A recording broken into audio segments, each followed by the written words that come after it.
Okay, so let's see what else we got as far as the description of the land. We're almost there.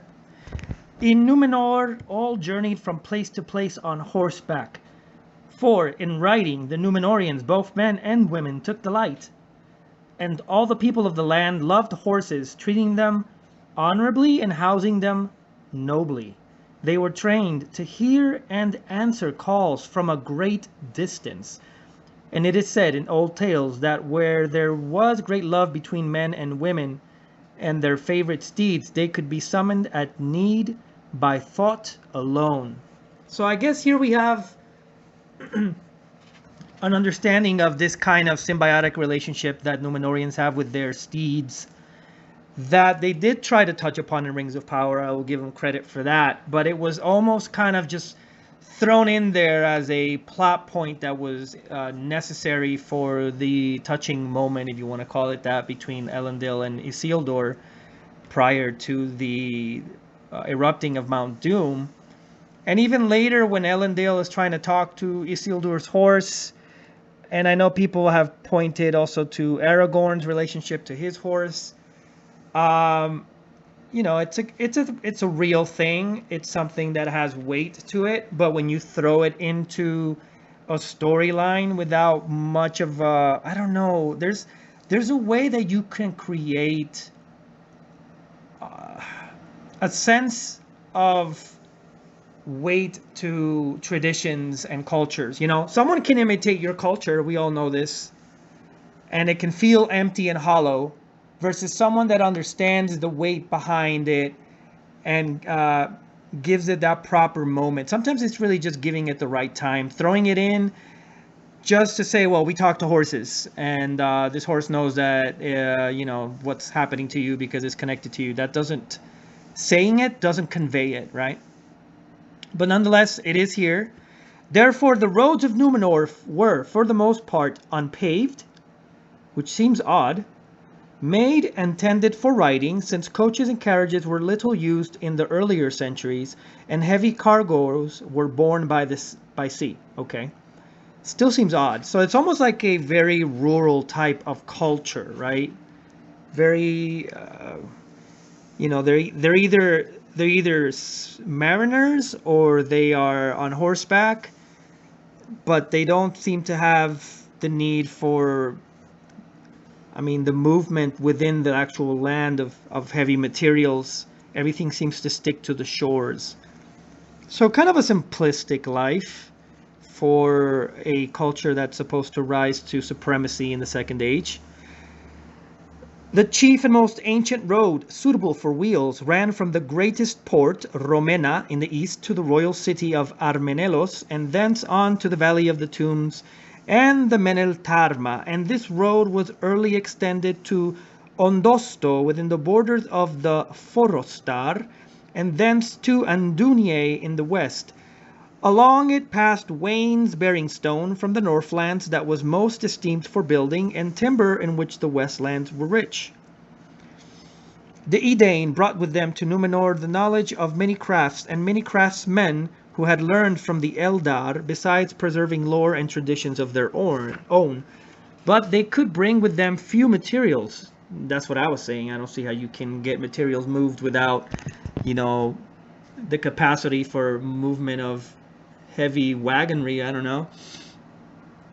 Save for the tools of their crafts, and for long all metals in Numenor were precious metals. They brought with them many treasures of gold and silver and gems also, but they did not find these things in Numenor. So Numenor is rich in timber and in stone masonry material, but not in gems, gold, and silver, which would further explain their need to explore out eventually. They loved them for their beauty, and it was this love that first aroused in them cupidity in later days, when they fell under the shadow and became proud and unjust in their dealings with lesser folk of Middle-earth. Of the elves of Eresia, in the days of their friendship, they had at times gifts of gold and silver and jewels, but such things were rare and prized in all the earlier centuries, until the power of the kings was spread to the coasts of the east. Okay. Some metals they found in Numenor, and as their cunning in mining and in smelting and smithing swiftly grew, things of iron and copper became common. Among the rights of the Edain were weaponsmiths, and they had, with the teaching of the Noldor, acquired great skill in the forging of swords, of axe blades, and of spearheads and knives. Swords, the guild of weaponsmiths still made for the preservation of the craft, though most of their labor was spent on the fashioning of tools for the uses of peace. The king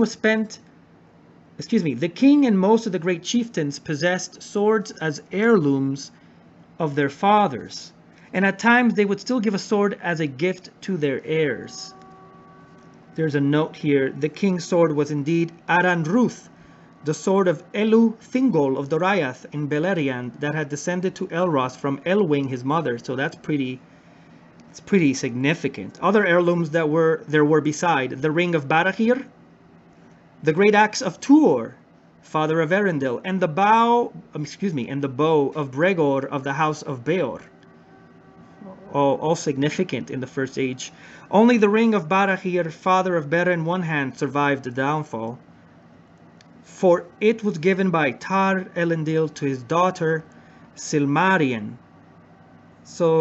and was preserved in the house of the lords of Andúnië, of whom the last was Elendil the Faithful, who fled from the wrack of Numenor to Middle-earth.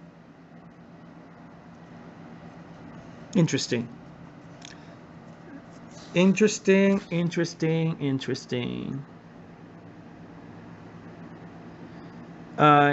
Tuor carried an axe rather than a sword, and that he named it in the speech of the people of Gondolin Dramborleg. In a list of names accompanying the tale of Dramborleg is translated Souther Sharp. The axe of Tuor that smote both a heavy dint as of a club and cleft as a sword. Okay. So the ring of Barahir makes it to Elendil. That would have been nice to note in the Rings of Power, right? I don't remember him having a ring at all. Anyway.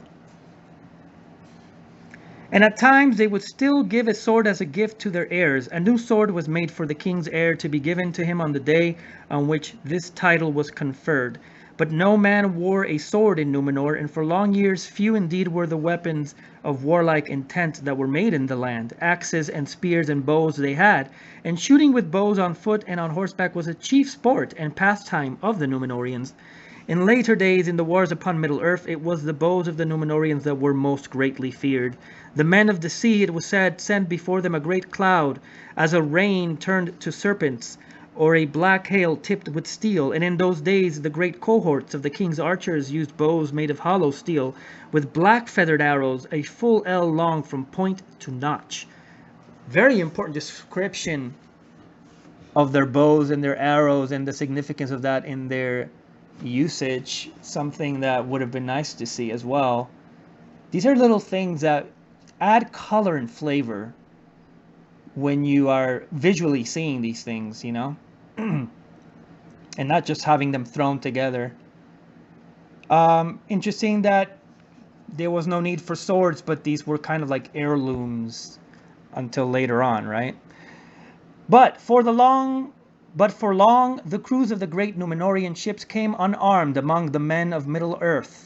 And though they had axes and bows aboard for the felling of timber and the hunting for food upon wild shores owned by no man, they did not bear these when they sought out the men of the lands. It was indeed their grievance when the shadow crept along the coasts, and men whom they had befriended became afraid or hostile, that iron was used against them by those to whom they had revealed it. Beyond all other pursuits, the strong men of Numenor took delight in the sea, in swimming, in diving, or in small craft for contests of speed, in rowing or sailing.